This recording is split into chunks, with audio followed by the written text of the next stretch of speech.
Thank you very much.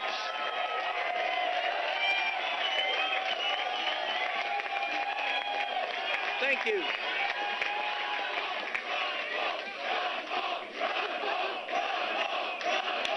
That's great.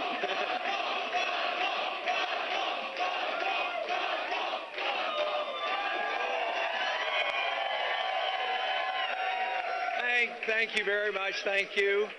And I think you might recognize my wife. Her picture is on that cookbook. Anybody see that cookbook this year? Well, thank you very much. What a delightful crowd. And, you know, sometimes they say, boy, that was a good speech. I said, no, that was a good crowd. that makes all the difference in the world. You know, we talk about, and A.J. mentioned, you know, one of 3 tickets out, which is obviously true, and one of 2 that can actually run a national campaign and raise the money. But there's nobody else that have people like you working hard and enthusiastic and believe in something.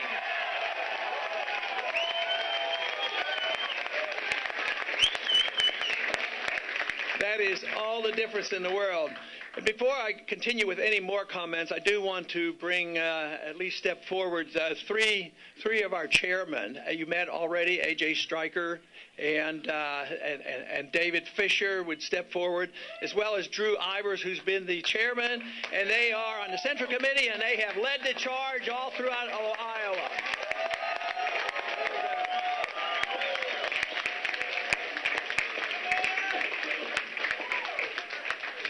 But all I can think about in tough campaigns and all the hard work is the work you people do. It is unbelievable, the energy you have and the effort that you have made. But what makes me feel good about it is you're doing it because you believe in something. That is what's worthwhile.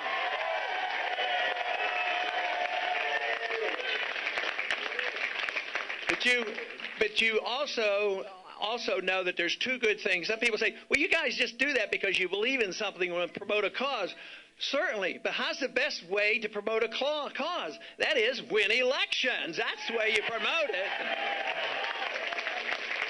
Now, the enthusiasm has been unbelievable. It's fantastic. It's national. Thousands of people now have been involved, not only in Iowa, but around the country, and they're ready and raring to go.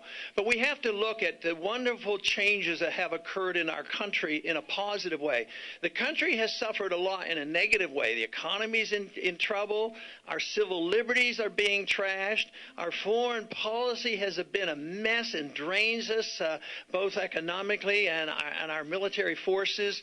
But at the same time, people are coming together, and we had the task, where we are very successful, is reintroducing some ideas the Republicans needed for a long time, and that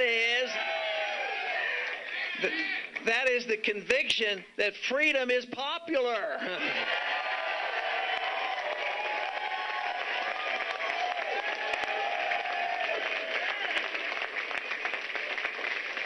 But once again, we have had a fantastic showing for this cause and challenging people, not the status quo that we have been putting up with for decades after decade, but challenge them and saying, you know, let's challenge them. Let's go back to this real old-fashioned idea, this very dangerous idea. Let's obey the Constitution.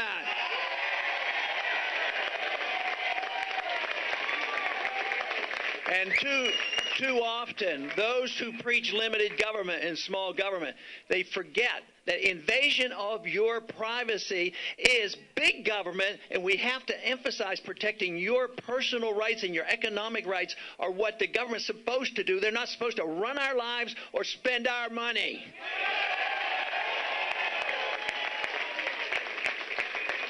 And also, along those lines, what we have introduced with so much enthusiasm, I hear it so often from so many volunteers. The other day, somebody came up to me, and he was refreshing my memory because he knew I knew the statement because I've said it.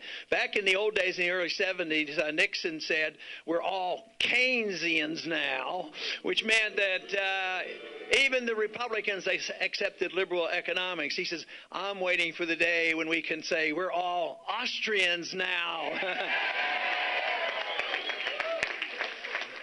But the biggest change, I think, in intellectual and political changes that we have brought about is the emphasis on a very important matter, making sure we get to the bottom of the ultimate bailouters, and that is our Federal Reserve System. We need reforms there, and we need a new monetary system, and obey the Constitution. This is something that we've made great progress. So the first and initial important step that we've worked so hard, and it's on the table. Today there was a national poll came out, and they were talking about how many people supported the gold standard. How long has it been since they've taken a national poll on the gold standard? And guess what? The majority of the American people believe we should have a gold standard, not a paper standard. But also the great strides that we have made has been really on the foreign policy. The fact that we can once again talk in Republican circles and make it credible, talking about what Eisenhower said, to beware of the military-industrial complex. Talk about the old days when Robert Taft, Mr. Republican, said that we shouldn't be engaged in these entangling alliances. He believed what the founders taught us. He didn't even want to be in NATO. We certainly don't need NATO and the UN to tell us when to go to war. But we have seen a great difference. The majority of the American people are behind us on this whole war effort. They're tired of the war. Costs too much money. Too many people get killed. Too many people get injured. Too many people get sick. And the majority, maybe 70 or 80% of the American people now are saying it's time to get out of Afghanistan.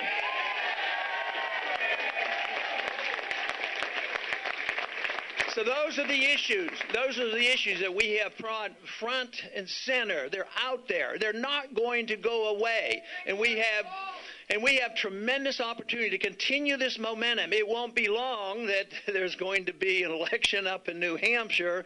And believe me, this momentum is going to continue. And this movement is going to continue. And we are going to keep scoring, just as we have tonight.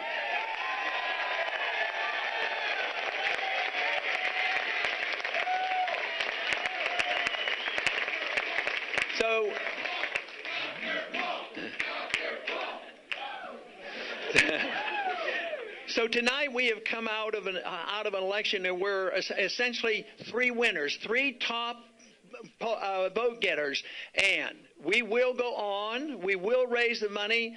I have no doubt about the volunteers. They're going to be there. A lot of you have said, and you thank me and you compliment me and thank me for helping you along. But let me tell you, you helped me along. You helped my family along. All our work, our supporters, because without your enthusiasm, we can't do it. And this is where I feel most obligated. You know, we want to do the job, present the case, and if anything isn't perfect, I worry not about myself. I worry about you and making sure that you're satisfied. I think there's nothing to be ashamed of, everything to be satisfied, and be ready and raring to move on to the next stop, which is New Hampshire.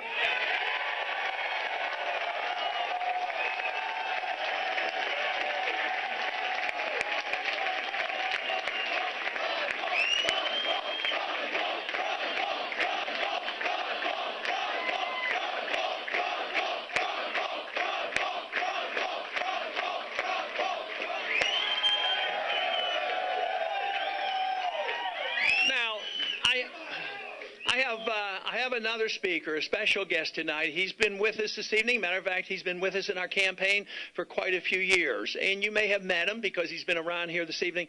But I'd like him to come out and say a few words. He's been serving in the military for 10 years, and he's been overseas a lot. A lot of it was in Iraq and Afghanistan. And he was on TV tonight, and he didn't quite get to finish his statement. So I've asked him if he would come out and make his comments about why he supports our foreign policy, why he is fighting for the Constitution, and what he thinks we should do. But I would like to invite out now Jesse Thorson to come out and say a few words to you. Thank you.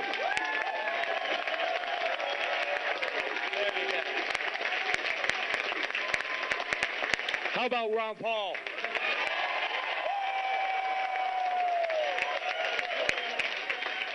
If there's any man out there that's had a vision for this country, it is definitely him. His foreign policy is by far, hands down, better than any candidates out there, and I'm sure you all know that. We don't need to be picking fights overseas, and I think everybody else knows that too. I'm flabbergasted right now. This is an incredible moment for me. I can't believe it. It's like meeting a rock star. But you know what? We're going to go to New Hampshire. We're all going to get involved. We're going to keep getting online. We're going to keep talking to people. And we are going to make sure this man is the next president of the United States.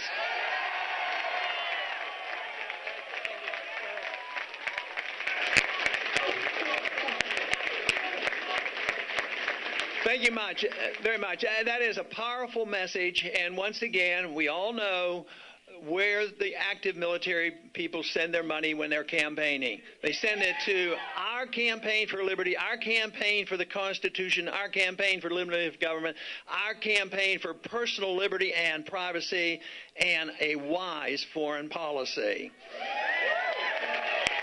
The most important thing we have to remember is we want to have influence in the world. That's very important. We want to be active in the world. We want to talk to people and work to people, trade with people, and be friends with people.